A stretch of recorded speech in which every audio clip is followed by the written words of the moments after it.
Hey everybody, it is Michelle and I am here at the Ginger Creek Garden and I wanted to share something with you. It's kind of bittersweet and sad, but it's going to be okay. We had a huge wind storm come through in the last 24 hours here in Aurora. I think it's June 10th, and snapped off some of our tomato plants. Our tomato plants are only about a foot tall right now, and the wind got pretty intense, and I'm not sure if the tomatoes that got snapped off were because of an animal rummaging around in there and snapped them over, or if the wind actually took them down. So the beautiful thing about these plants being so young is that we can actually try to propagate them. When you stick tomato plants in water, they will root. I picked a sucker off of Aroma Tomato. Excuse me, wind, I'm busy here. I took a sucker off of Aroma Tomato plant this past week and I stuck it in water, and it actually has roots already. It's been about 4 days. So with these plants, I'm going to do the same thing. I'm going to take them home because they got pretty damaged. This one, look how pretty this tomato plant is. And it was in the ground. This is the root ball that it was, and it has died. It's obviously been either pushed over by the wind or something went in there and broke it. But you can see it's very weak there. So I'm literally gonna snip it down here and stick this in the ground, in the water. And there's a sucker right there. These guys gotta come off. I'm going to take off this whole branch right here and get this down in some good water and see if I can get that to root. And I'm saving the spot in the garden where it was, and we're going to see if we can get him to come back. I'm pretty sure we'll be able to. This one is very sad. Very, very sad. But again, he was in the ground, and right here is where he broke. I don't know if you could see that. Can we focus? Right there. That's where it's broken. As you see, it just tipped over.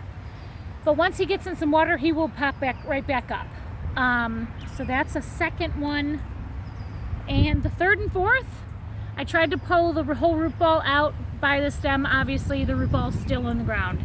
So I'm just going to clean up this root really good, or this branch here, stick that in some water and try to get him to propagate also. But that's a whole tomato plant. And this is a Brad's Atomic Grape.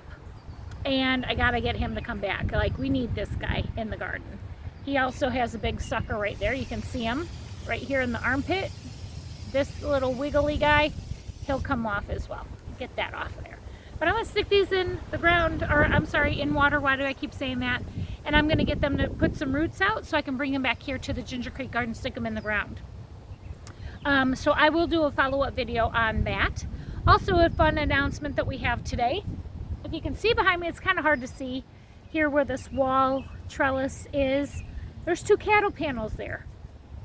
We purchased cattle panels today to single stem our tomatoes for the summer. I have the T-post laying in the middle of the bed, and the 2 cattle panels are 16 feet long by 50 inches tall, and we're going to install them in the ground about a foot off the ground, and then we're going to trellis our tomatoes up those cattle panels and grow to a single stem and get a lot of tomatoes on our plants this year.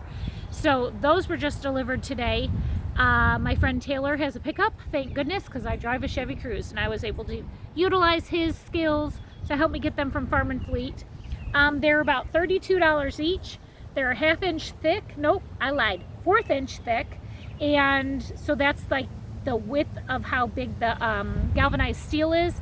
They're quite heavy, but again, 50 inches tall and 16 feet wide is our cattle panels, and they will go the length of our tomatoes. So that's all I wanted to share with you today. I'm out here in this drizzly, nasty rain. It's only about 70 degrees today. It's given us a little break because it's been pretty hot in the last couple days. And tomorrow's supposed to be sunny again, but today is the first day in 2 weeks our garden has even seen rain. So it's finally getting watered naturally from the sky today, and I'm happy we're getting it because it definitely needs it. Give it a nice soak. And then also we got that big old pile of mulch over there. That's wood chips from the city of Aurora, and we're going to lay that down in our entire garden bed here to keep the black fabric a little bit more cool and a little bit better walk area. We don't want to fry on this thing when we're out here pruning tomatoes or picking and harvesting, so we're going to lay that down so that we don't bake ourselves. So I just wanted to say hi to you guys and thank you very much for watching the video.